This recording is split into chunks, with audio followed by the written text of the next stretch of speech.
If it's not helping you, it's hurting you.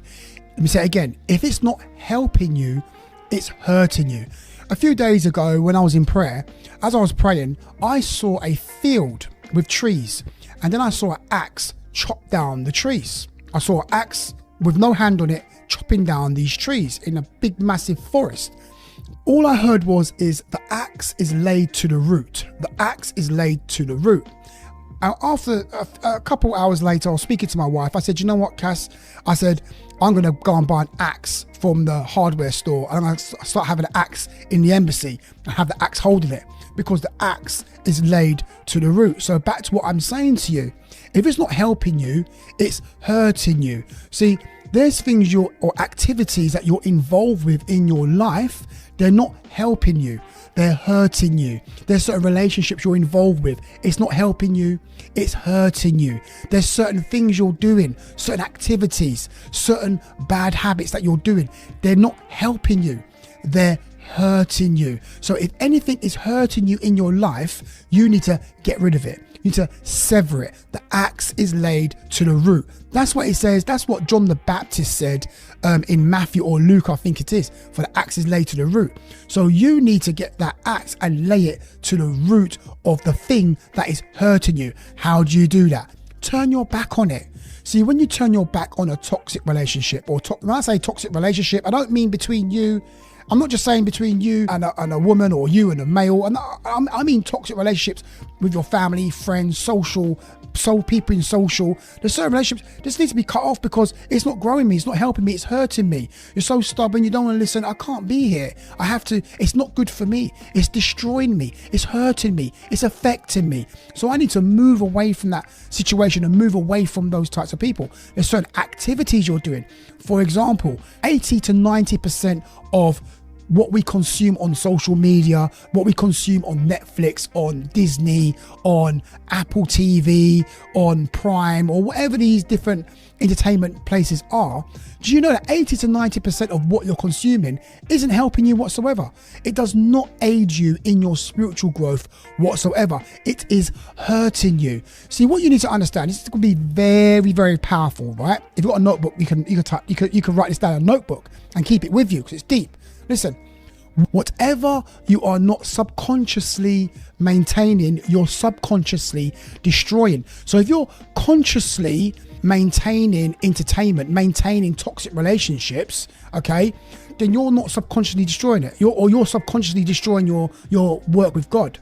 Okay, if you are consciously focused on God, you are consciously focusing and maintaining your walk with God, your focus, and you are maintaining your spiritual life, you're going to be subconsciously destroying your bad habits. So you're going to be subconsciously destroying all the craziness, the toxic relationships, the things that are hurting you.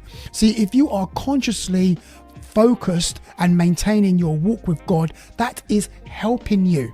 And while you're doing that, you are subconsciously destroying the things in your life that are hurting you. It's a powerful revelation. So we need to get the axe and lay it to the root. And you do that by turning your back on the things that are hurting you. And you could turn your back on the things that are hurting you by getting deeper with the things of God, getting deeper spiritually. And then you'll automatically start turning your back. You'll have the power to turn your back on the things that are hurting you.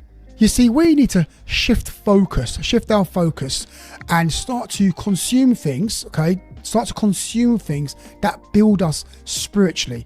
Shift our focus and start to consume content that will help us to go in the right direction, that will help us to grow in the things of God, to grow healthily, to grow spiritually. That's what we should be spending our time consuming.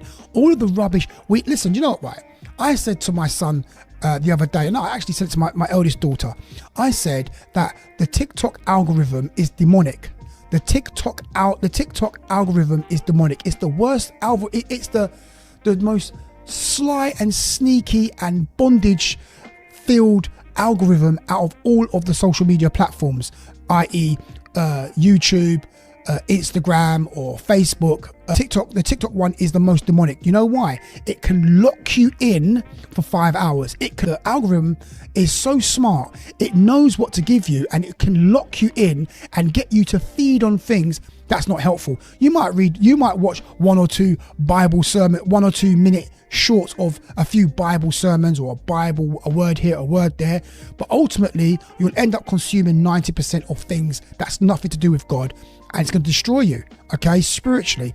So that's why I'm saying that we need to consume content that's going to aid us in our growth with God. So when it comes to social media, be careful, because all those platforms, those algorithms are of the devil. I tell you that right now, because they are only going to serve you or bring to you content that's going to keep you on the platform.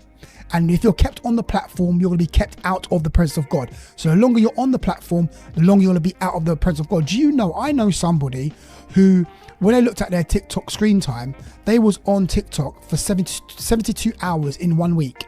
Imagine that, consuming TikTok videos for 72 hours in 1 week. You work 40 hours a week. So while you was working 8 hours a day, this person was on TikTok from when you went to work in the morning, and when you came back, they were still on it for another 4 or 5 hours on top of that 8. That's wild. But that's what the plan of the enemy is to keep you consuming things that's going to hurt you and not grow you, okay, and not help you. So let me leave it there. I'm speaking about that for hours.